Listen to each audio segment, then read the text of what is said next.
professores. Mais uma vez, Diretoria de Ensino, através do Núcleo Pedagógico, oferece, desenvolve a ATPC da semana B, que vamos tratar da sondagem sobre o sistema de numeração decimal. Tão importante o assunto quanto a sondagem sobre o sistema de escrita, que já foi trazida numa ATPC anterior. Eu sou a Lucimara, componente da equipe dos anos iniciais da DE Campinas Leste.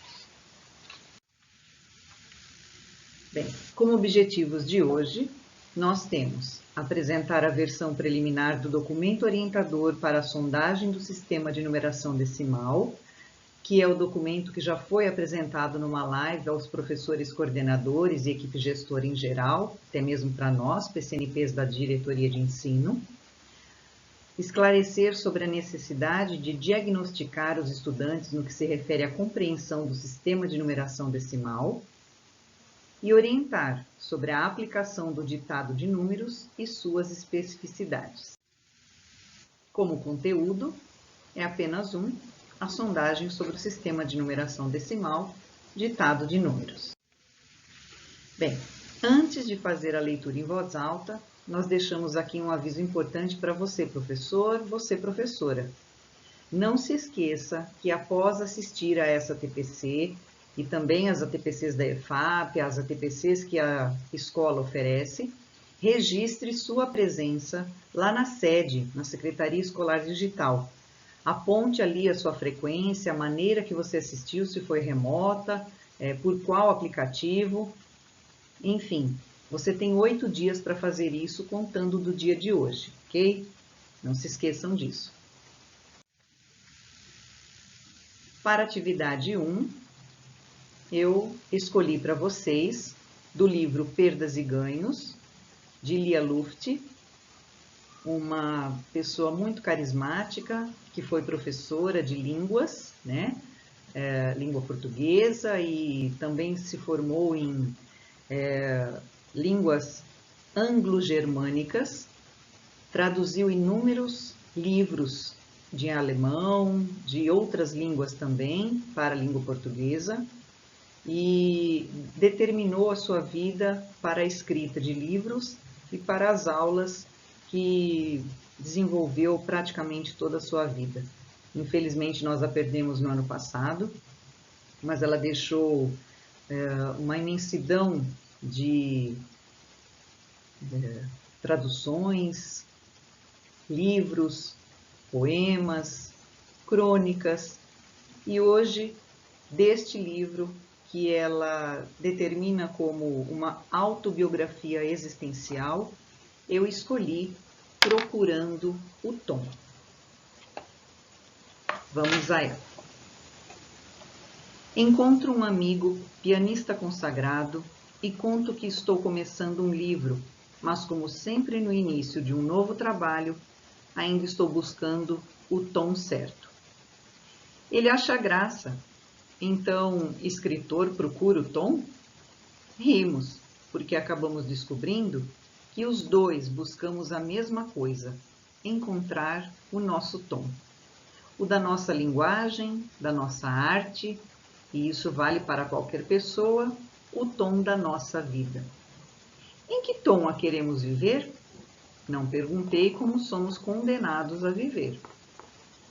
Em meios tons melancólicos, em tons mais claros, com pressa e superficialidade, ou alternando alegria e prazer com momentos profundos e reflexivos. Apenas correndo pela superfície, ou de vez em quando mergulhando em águas profundas. Distraídos pelo barulho em torno ou escutando as vozes nas pausas e nos silêncios, a nossa voz, a voz do outro. Nosso tom será o de suspeita e de confiança? Ou serão varandas abrindo para a paisagem além de qualquer limite? Parte disso depende de nós. No instrumento de nossa orquestração, somos, junto com fatalidades, genética e acaso, os afinadores e os artistas. Somos, antes disso, construtores de nosso instrumento. o que torna a lida mais difícil, porém muito mais instigante. Sento-me aqui no computador e penso no tom deste livro que preciso encontrar. Eu sinto, neste momento inicial, um murmurar para o leitor. Vem refletir comigo, vem me ajudar a indagar. Embora seja uma fala íntima, este pode parecer em certos momentos um livro cruel. Digo que somos importantes e bons e capazes, mas também digo que somos tantas vezes fúteis, que somos medíocres demasiadas vezes. Digo que poderíamos ser muito mais felizes do que geralmente nos permitimos ser, mas temos medo dos preços a pagar. Somos covardes. Mas há de ser um livro esperançoso. Sou dos que acreditam que a felicidade é possível, que o amor é possível, que não existe só desencontro e traição, mas ternura, amizade, compaixão, ética e delicadeza. Penso que no curso de nossa existência precisamos aprender essa desacreditada coisa chamada ser feliz. Vejo sobrancelhas arqueando-se ironicamente diante dessa minha romântica afirmação. Cada um em seu caminho e com suas singularidades. Na arte, como nas relações humanas, que incluem os diversos laços amorosos, nadamos contra a correnteza. Tentamos o impossível. A fusão total não existe. O partilhamento completo é inexequível. O essencial nem pode ser compartilhado. É descoberta e susto, glória ou danação de cada um, solitariamente. Porém, numa conversa ou num silêncio, num olhar, num gesto de amor como numa obra de arte, pode-se abrir uma fresta. Espiarão juntos artista e seu espectador ou seu leitor, como dois amantes. E assim, rasgando joelhos e mãos, a gente afinal vai. Por isso, escrevo e escreverei, para instigar o meu leitor imaginário, substituto dos amigos imaginários da infância, a buscar em si e compartilhar comigo tantas inquietações quanto ao que estamos fazendo com o tempo que nos é dado. Pois viver deveria ser, até o último pensamento e o derradeiro olhar, transformar-se. O que escrevo aqui não são simples devaneios. Sou uma mulher do meu tempo e dele quero dar testemunho do jeito que posso, soltando minhas fantasias ou escrevendo sobre dor e perplexidade, contradição e grandeza, sobre doença e morte, lamentando a palavra na hora errada e o silêncio na hora em que teria sido melhor falar. Escrevo continuadamente sobre sermos responsáveis e inocentes em relação ao que nos acontece.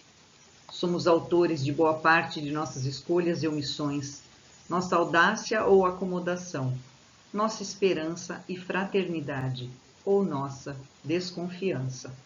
Sobretudo, devemos resolver como empregamos e saboreamos nosso tempo, que é, afinal, sempre o tempo presente. Mas somos inocentes das fatalidades e dos acasos brutais que nos roubam amores, pessoas, saúde, emprego, segurança, ideais. De modo que minha perspectiva do ser humano, de mim mesma, é tão contraditória quanto instigantemente somos. Somos transição, somos processo, e isso nos perturba.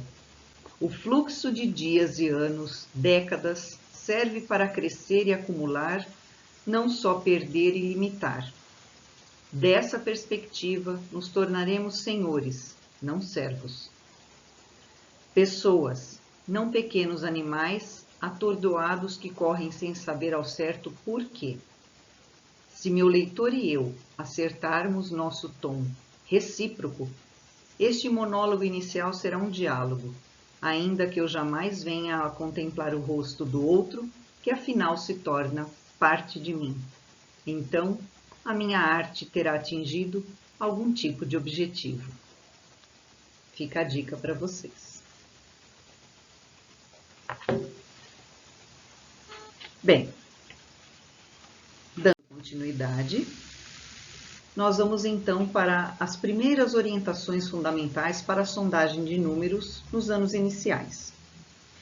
A sondagem, ou ditado de números, né, como nós costumeiramente chamamos, se configura num instrumento avaliativo, investigativo, necessário para que você, professor, professora, possam reconhecer de forma precisa o que cada um dos estudantes pensa e sabe em relação ao sistema de numeração decimal. Esse documento que projetamos aqui já chegou às escolas através de arquivo digital, foi também apresentado na live, como eu já disse. Ele está numa versão preliminar, mas é o norte, é o começo de conversa para que a gente possa institucionalizar essa sondagem, que há tempos, particularmente a Diretoria de Ensino Campinas Leste já vinha fazendo os seus primeiros rascunhos, as suas primeiras percepções, né, do que as nossas crianças sabem em relação à escrita dos números. Então, ao ler esse documento, apreciem, sugiram, conversem com os seus professores coordenadores, porque nós estamos em diálogo com os técnicos de São Paulo para que ele fique ainda melhor do que já está. É um ponto de partida. Enfim, este ano, então, é o marco, né, que vai ficar aí determinado para que a sistematização da sondagem sobre o sistema de numeração decimal seja instituído, e com esse documento nós vamos então realizar o acompanhamento da evolução das aprendizagens das nossas crianças em relação a esse sistema tão complexo, assim como o sistema de escrita, né, o sistema alfabético de escrita, e a partir desse documento nós então tomaremos algumas decisões pedagógicas para que a evolução desse sistema de numeração decimal seja cada vez mais constituído, cada vez mais amplo na visão das crianças. Bem, as primeiras ideias dos estudantes a respeito desse sistema de numeração decimal. Alicerçados em pesquisas que Gerard Verneau, Délia Lerner, Célia Maria Carolino, Patrícia Sadowski, Constance Camus, todos ao seu modo, ao seu jeito, no seu tempo, trouxeram para nós, eles defendem que cada professor deve compreender o que cada um de seus estudantes pensam e sabem sobre os números, sobre o sistema de numeração decimal e como constroem esses saberes matemáticos. Isso é de suma importância, porque somente a partir do conhecimento que as crianças demonstram é que nós, professores, vocês, professores que estão muito mais perto das crianças, poderão, eventualmente, oferecer boas atividades para que eles avancem cada vez mais na construção dos números e no entendimento, na complexidade que esses números têm na sociedade. As primeiras ideias dos estudantes a respeito desse sistema de numeração, que é o de decimal. Ao buscar entender o sistema de numeração decimal, os estudantes constroem suas hipóteses, tal qual acontece lá no sistema de escrita alfabética, sobre a escrita de números. Observando suas escritas, na verdade, como são os números que eles escrevem, percebemos algumas características que evidenciam suas hipóteses, bem como a compreensão da escrita numérica, considerando suas propriedades. Então, vejam que aqui nós temos duas coisas importantes para ressaltar. Algumas hipóteses que as crianças, primeiramente, apontam, falam sobre a escrita de números, e algumas propriedades que esses autores, esses pesquisadores trazem para nós como bons indícios para entender essas escritas, essas hipóteses das crianças. Então, vamos a elas. O tamanho da escrita numérica. Então, essa é a primeira hipótese que Délia Lerner se apoiou e traz para nós desde 1996 em uma de suas pesquisas. Aqui, quanto maior o número que se apresenta para a criança, então, quanto mais algarismos ela colocar na escrita desse número, no registro desse número, maior vai ser o número. Então, por exemplo, 941, quando é comparado com 94, a criança diz que o 941 é maior que o 94, porque, vejam, ele tem 3 algarismos e o 94 só tem 2. Então, quanto maior a escrita, maior vai ser esse número, né? Nós destacamos aqui também que essa pode ser uma atividade de leitura de números que possamos oferecer para as crianças. Lá no documento orientador tem um pouco mais dessa teoria para que vocês leiam, para que vocês entendam sobre isso e que isso se torne um pouco mais natural para vocês. A segunda hipótese é o primeiro quem manda. Então, novamente, diante de uma leitura de número, a criança pode indicar que o 74 é maior que 47, porque 74 começa com 7. Então, ela sabe que 7 é maior que 4. Então, todo número que começar com 7 vai ser maior que todo número que começar com 4. Então, quando oferecemos 2 números para que façam também algum tipo de comparação, elas olham para o primeiro número da notação desse número, melhor dizendo, elas olham para o primeiro algarismo desse número, para que elas possam comparar para ver quem é maior e quem é menor. E a terceira hipótese, né, que aqui a gente, além de fazer leitura, a criança também pode e deve fazer a escrita, que é justamente a hipótese da escrita baseada ou associada à fala. Então, muitas vezes, quando fazemos o ditado de número para as crianças, elas se apoiam na numeração que fala, porque todos os nossos números são apoiados, sim, no princípio aditivo, né? Na maneira que eu falo, é a maneira com que eu escrevo, só que muitas crianças ainda não têm a ideia de que as centenas, os milhares e até mesmo as dezenas ficam de alguma maneira embutidas ali para que as unidades sejam expressadas. Então, vejam, algumas crianças, ao ouvir um número ditado pelo professor 1249, ela possa se apoiar nisso que está falado para escrever 1249, mesmo que o professor não faça esse ditado pausado e nem deve fazer, mas a criança ouve isso e ela tenta registrar. Então, o número fica muito extenso, né? Esse registro fica grande, porque ela quer colocar o 1000, ela quer colocar o 200, ela quer pôr o 40 e às vezes ela quer pôr o 9. Ou 49 ela já põe numa escrita mais correta, né? Mais próxima daquilo que é a convenção, mas a gente precisa olhar que saberes estão colocados ali no registro da criança e diante desses saberes a gente for produzindo ou providenciando atividades que ela se baseie para que esse número não seja mais escrito dessa forma e seja da forma convencional. Então, como eu disse, essa é basicamente uma atividade de escrita.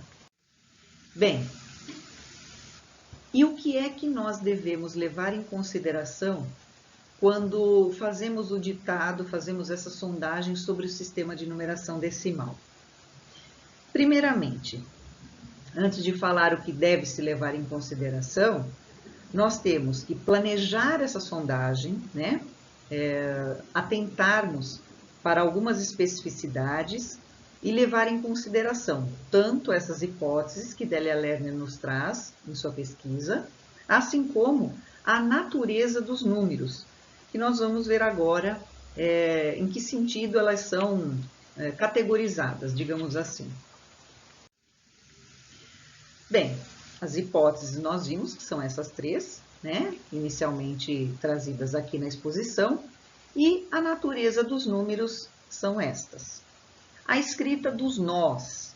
Então, mesmo que apoiados nessas pesquisas que a Délia Lerner nos traz, as crianças, elas manipulam com facilidade as dezenas, as centenas cheias, né? Que são aquelas que nós falamos, os números redondos, que são os acabados em zero, e eles se tornam, de alguma forma, os andaimes, a base para a aprendizagem de todos os outros números que aparecerão na vida das crianças.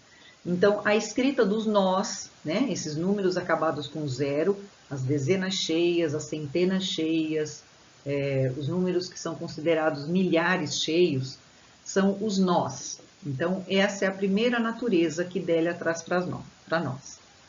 A escrita dos números transparentes. Que números são esses? Aqueles que nos dão algumas pistas de quando eu falo, eu já identifico como pode ser escrito. Então, por exemplo, 83.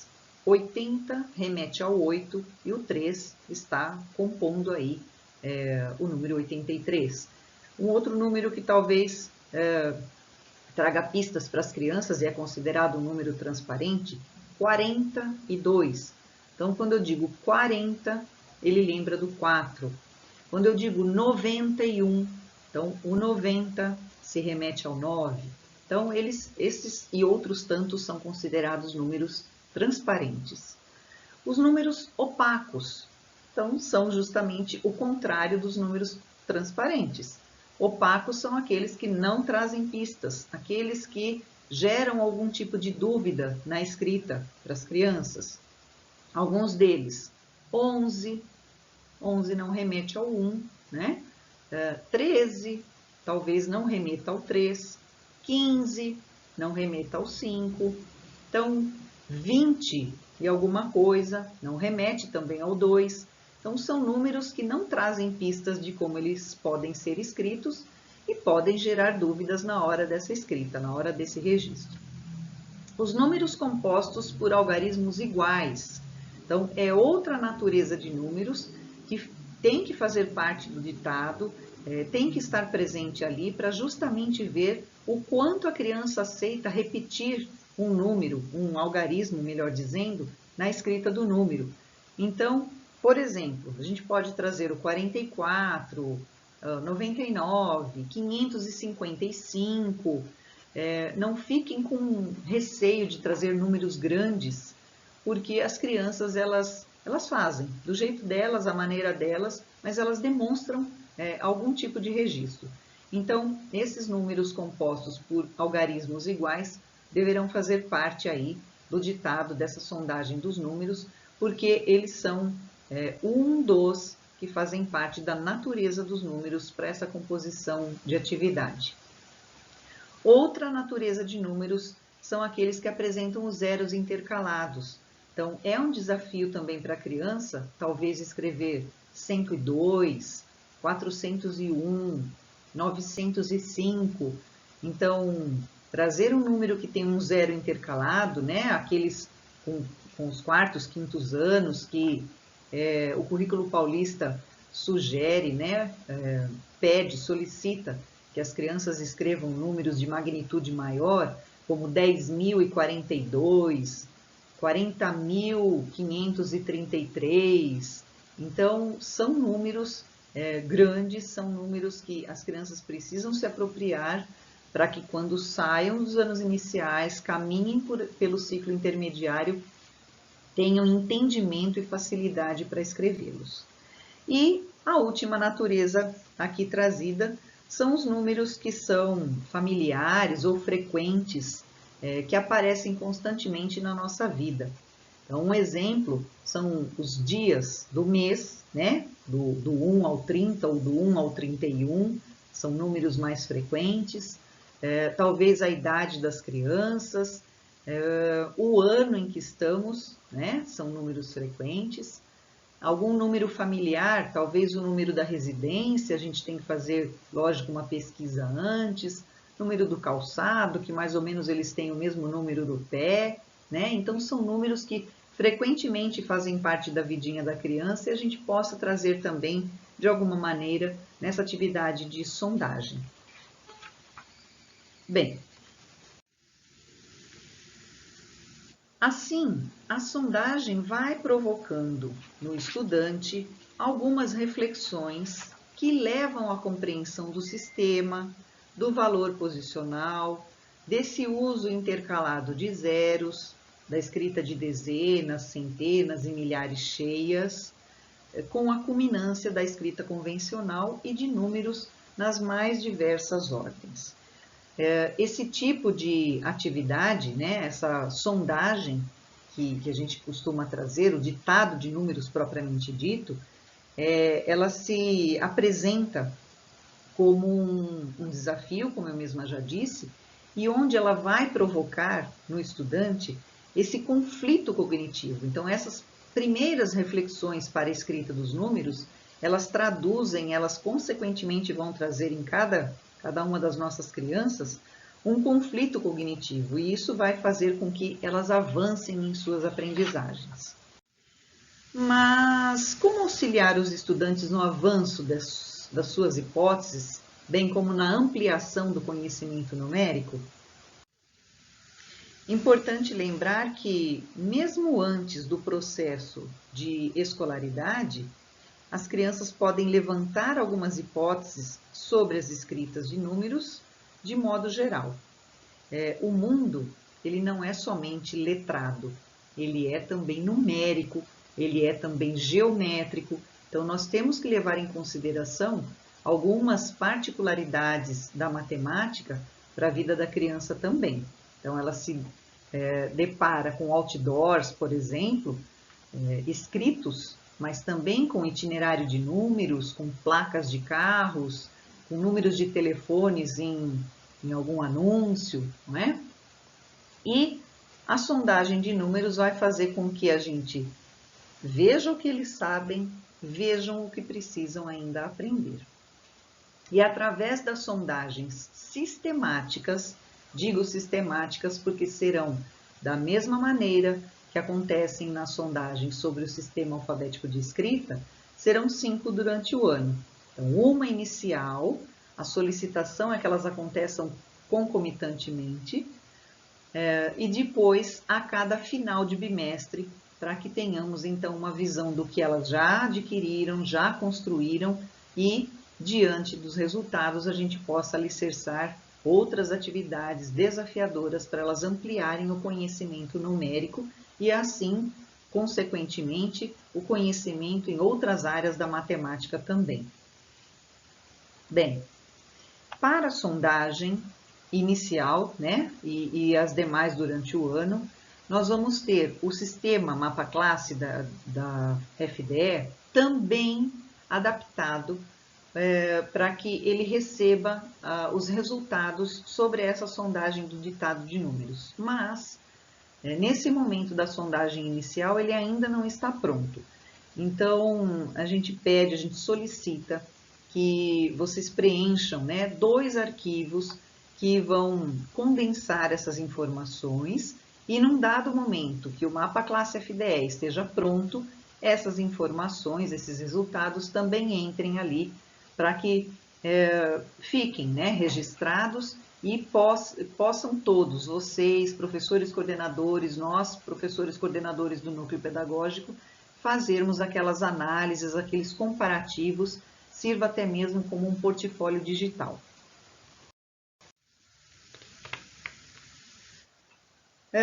Para que a gente realize, né, essa sondagem de números, é preciso então elaborar uma lista de números a ser ditada.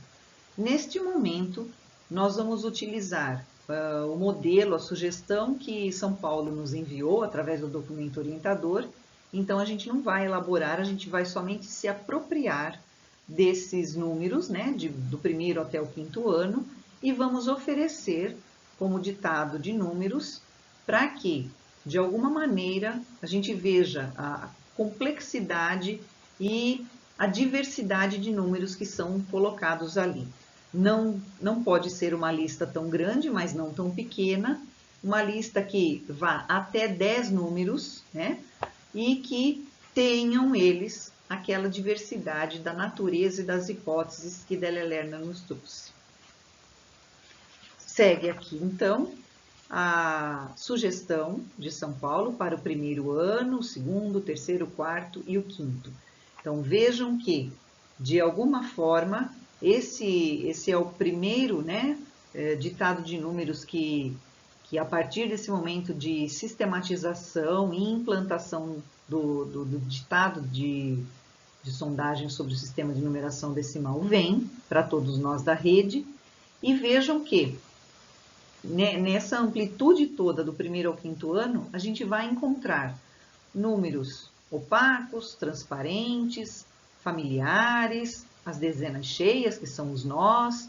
Então, todos eles, todas aquelas naturezas estão contidas aqui. Se a gente for fazer uma análise mais minuciosa, a gente encontra todos eles aí, tá certo? Então, vamos adiante. O que a gente precisa fazer, então, antes da sondagem, né? Nós precisamos também preparar algumas coisas, assim como no ditado de palavras, nós precisamos nos apropriarmos da lista de números, separar os materiais que as crianças vão usar, né? Que na verdade é só meia folha de sulfite, sem pauta, um lápis e não será necessário a borracha. E nos apropriarmos dessas orientações gerais que sempre acompanharão no comunicado que seguirá para as escolas.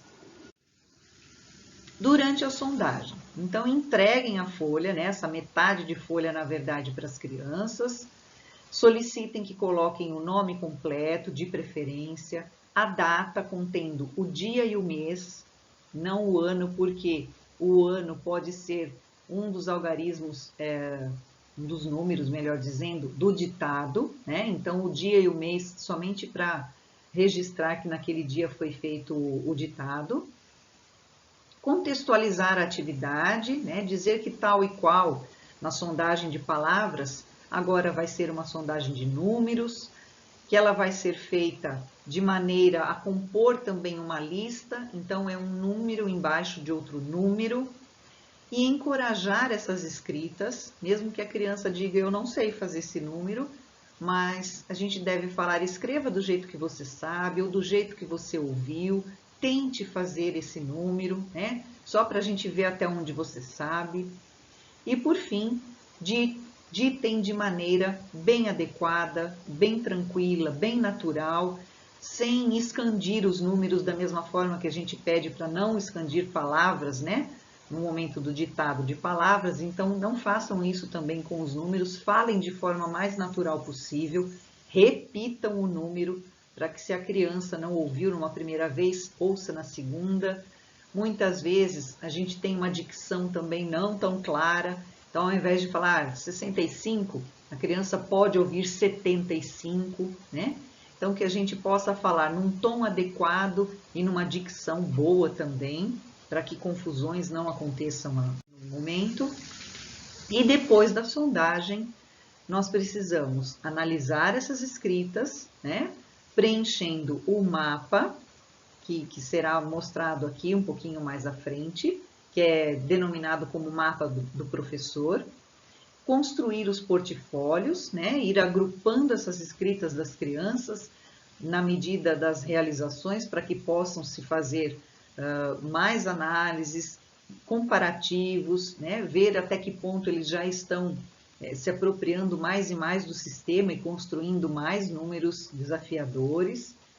E o mapa de classe FDE, quando estiver pronto, terá que ser também inseridos ali esses resultados por níveis, que eu também vou apresentar um pouquinho adiante. E diante também das escritas que vocês se depararem, planejar atividades que vão alavancar escritas melhores na vidinha das crianças.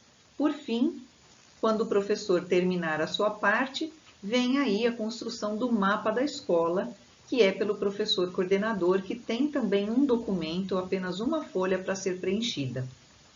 Tudo muito prático. Bom, vamos sistematizar então a sondagem de números.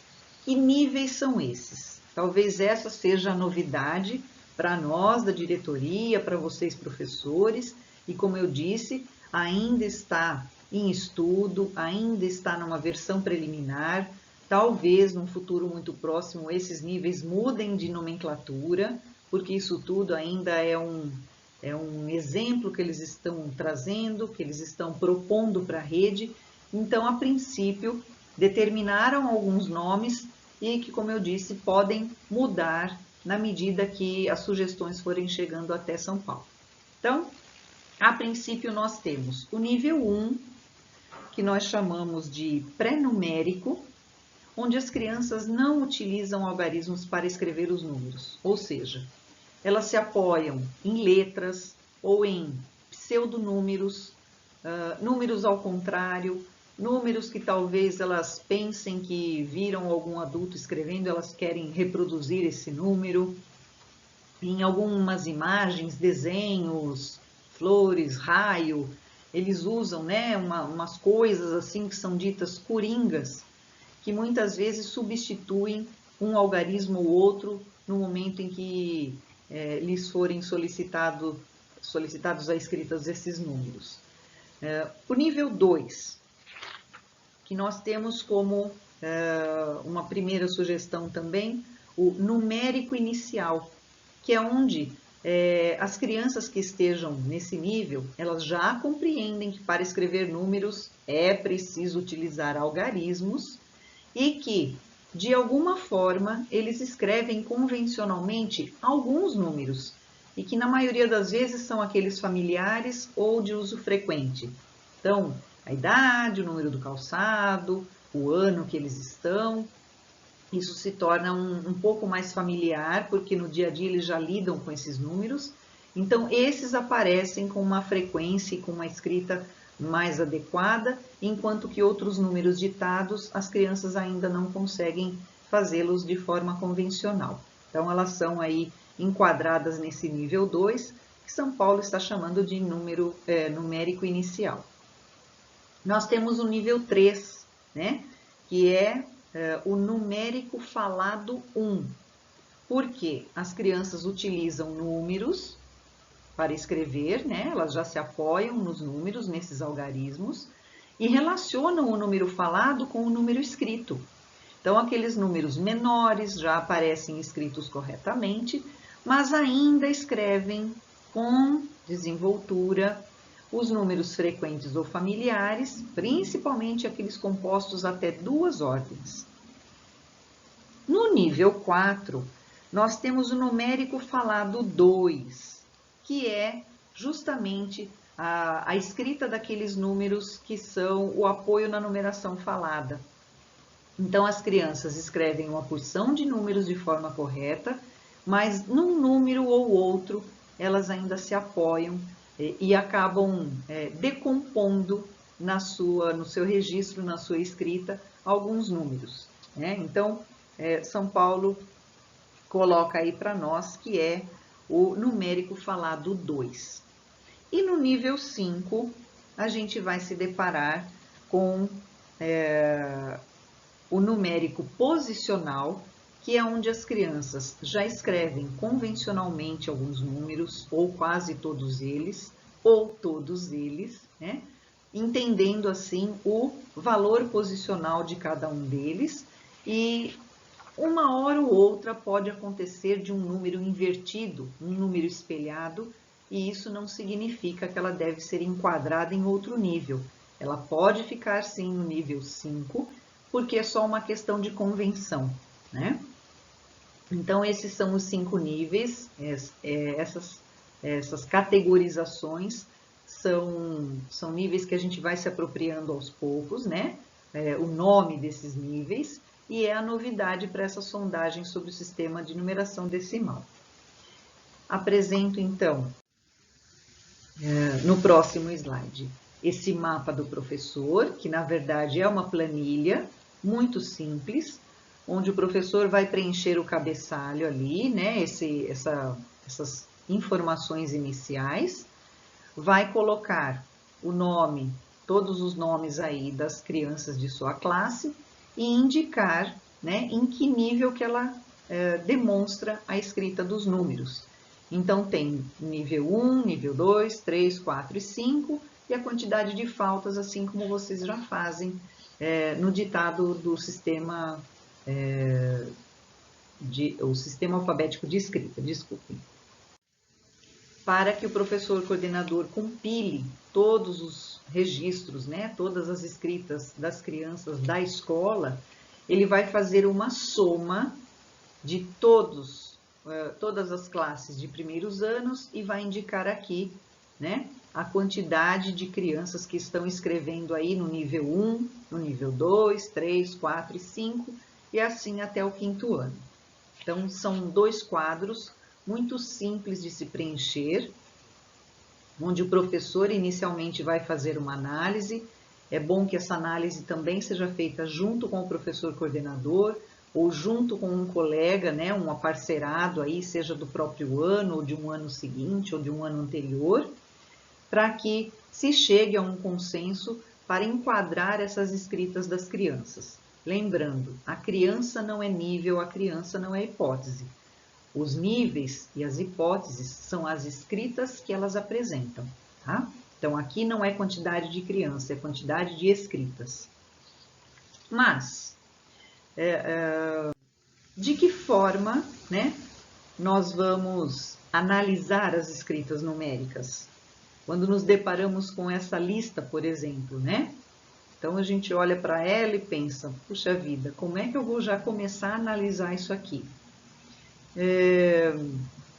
Depois dessa análise, que atividades eu posso sugerir, posso pedir para as crianças fazerem, para que elas se tornem, então, escritores dessas listas futuras ou desses números que vão aparecer na vida de forma mais convencional, de forma mais adequada, da forma mais correta.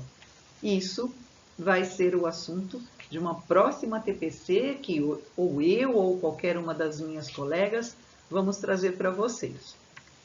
A gente vai deixar aqui o apoio, como sempre, né, do Currículo em Ação, do Aprender Sempre, de um novo projeto que vem aí para apresentação ainda, as 2 plataformas que sugerem jogos, atividades interativas com números, né, os desafios matemáticos, que são a Dragon Learn e a Matific, o Centro de Mídias ainda com suas aulas, né, sejam elas através do celular ou do canal na TV, e as referências bibliográficas não foram poucas, né, mas que foram pesquisadas, foram lidas, foram buscadas para que todo esse manancial, esse documento orientador fosse escrito e essas primeiras orientações, essas primeiras conversas, né, os primeiros estudos fossem realizados. Muitos desses livros se encontram, inclusive, nas escolas, tá, gente? Aqui ficam os nossos agradecimentos, como sempre, aos nossos dirigentes, à diretora de núcleo, as nossas supervisoras que acompanham o nosso trabalho, as minhas colegas que são parceiras também para a construção dessa TPC e os nossos contatos, caso vocês queiram também perguntar alguma coisa ou sugerir alguma outra coisa, estamos aqui sempre à disposição para ajudá-los. Grande abraço para vocês e até a próxima Semana B. Tchau, tchau!